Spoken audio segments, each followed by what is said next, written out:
안녕하세요. 11월 6일 금요일입니다. 한 주간이 또 마무리되는 시간이 되었습니다. 아침 새벽에 날씨가 많이 춥더라고요.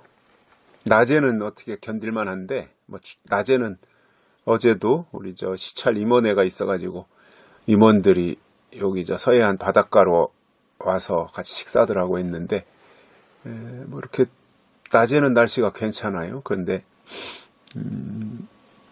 새벽에는 춥다라고 느껴질 정도로 아주 쌀쌀하고, 어제는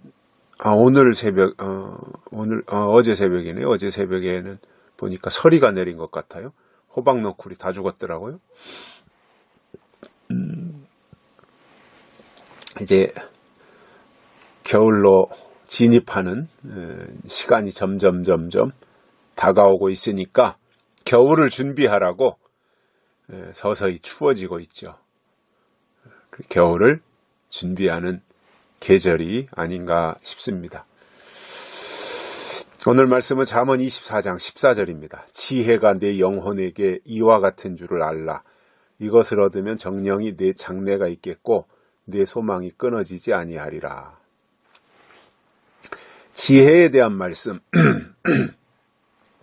해주시는데, 이 지혜, 우리가 정말 그 지혜롭게만 살 수 있다면 실패할 일이 없겠죠. 근데 욕심을 부린다든가, 욕심 부리다 보면 우매해지고 어리석게 결정을 하다 보면 또 원치 않게 망하기도 하지요. 손해를 보기도 하지요. 그러다 지혜가 부족해서 그렇습니다.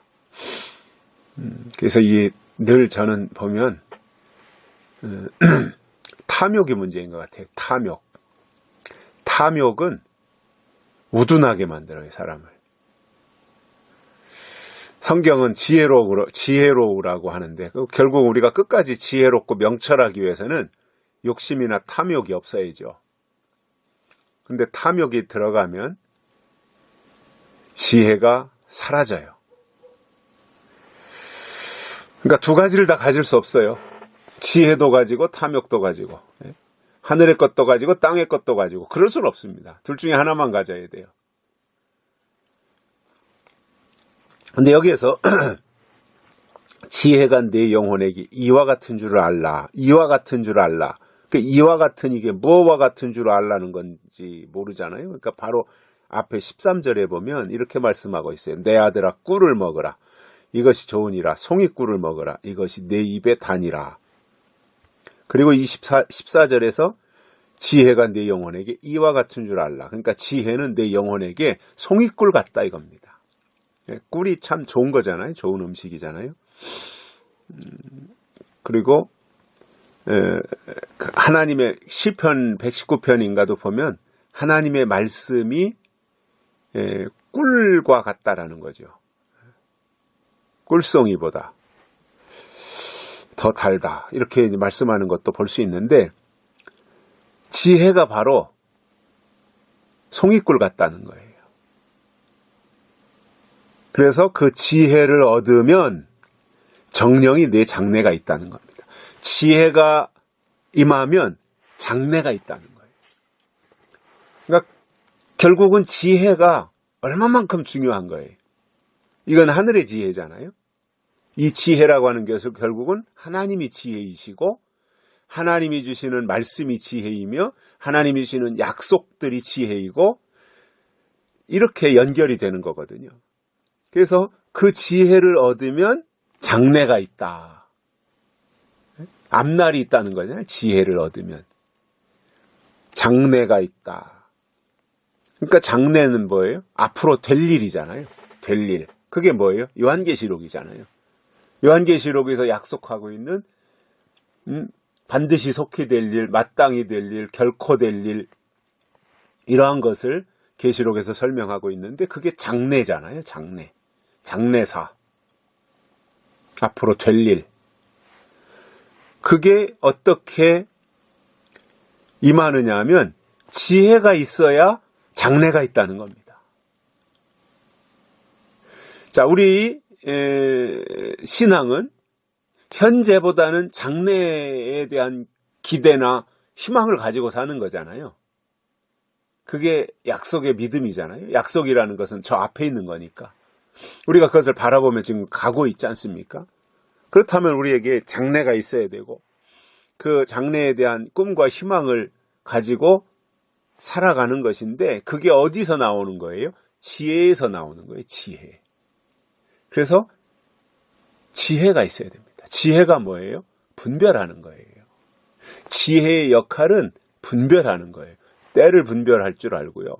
시대를 분별할 줄 알고요. 말씀을 분별할 줄 알고요. 교회를 분별할 줄 알고요. 설교자를 분별할 줄 알고요. 설교를 분별할 줄 알아야 돼요. 이게 분별이에요. 그러니까 은혜시대 때처럼 무대뽀로 그냥 믿습니다. 아멘 하고 쫓아다니는 그러한 신앙이 아닙니다. 이건. 마지막 때는요. 하나님 설교나 성경이나 어떤 영적인 부분들에 대해서 분석하고 분별할 분석하고 분별할 수 있는 실력을 갖춰야 돼요, 우리가. 영적인 실력을. 왜냐? 가짜들이 너무 많아요.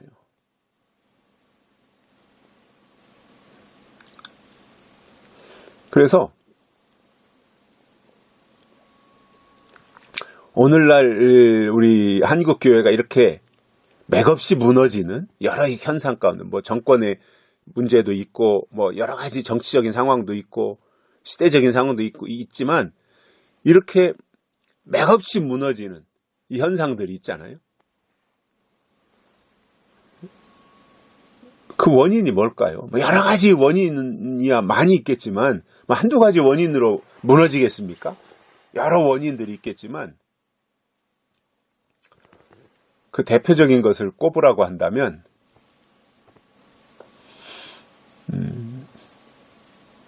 신학적으로 바로 서 있지 못하다라는 겁니다.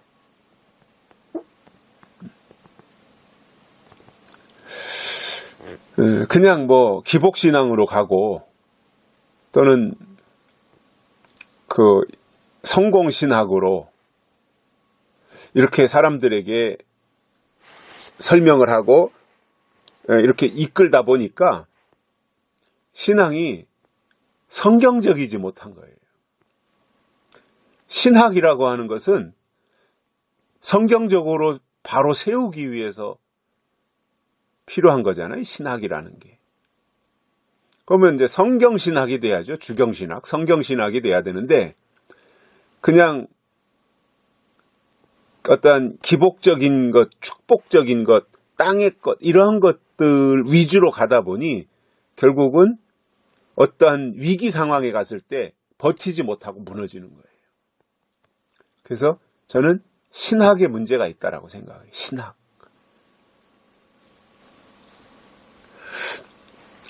결국 이제 그런 모든 것들이 하나님의 뜻을 아는 방향으로 나가야 되잖아요. 신학이라는 게 결국은 그거 아니에요? 성경을 통해서 하나님의 뜻을 올바로 깨닫도록 하는 학문이 신학인데 신학교는 했고 가서 뭐 조직신학이니 뭐 역사신학이니 이런 거 공부는 했는데 결국은 그 속에서 공부한 그것을 통해서 성경으로 들어가 성경을 통해서 말씀하시는 하나님의 음성을 듣고 그것을 설교해야 되는데 그게 안 되는 게 왜 그러냐? 지혜가 없는 거예요. 그러니 지혜가 있으면 장래가 있는데 지혜가 없다는 말은 뭐예요? 장래가 없다는 거예요. 무서운 말입니다. 이거. 장래가 없다는 말은 소망이 없다는 말이에요. 더 엄밀히 말하면 구원 문제도 심각하게 생각해야 된다는 그 뜻이 되거든요. 이게. 그리고 지혜가 있으면 장래가 있을 뿐만 아니라 또 한 가지 내 소망이 끊어지지 아니하리라 이렇게 말씀하세요. 그래서 지혜에서 장래가 있고 지혜에서 소망이 있다는 겁니다. 그러니까 이 지혜가 얼마나 중요한 거예요. 하나님이 지혜시니까. 성령이 지혜이니까.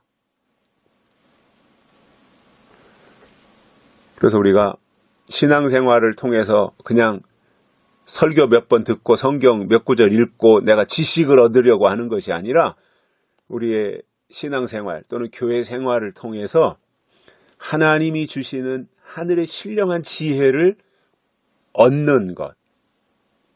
이것이 우리가 사는 길이다. 우리가 가야 될 길이다. 라는 것입니다. 여기까지 하겠습니다. 감사합니다.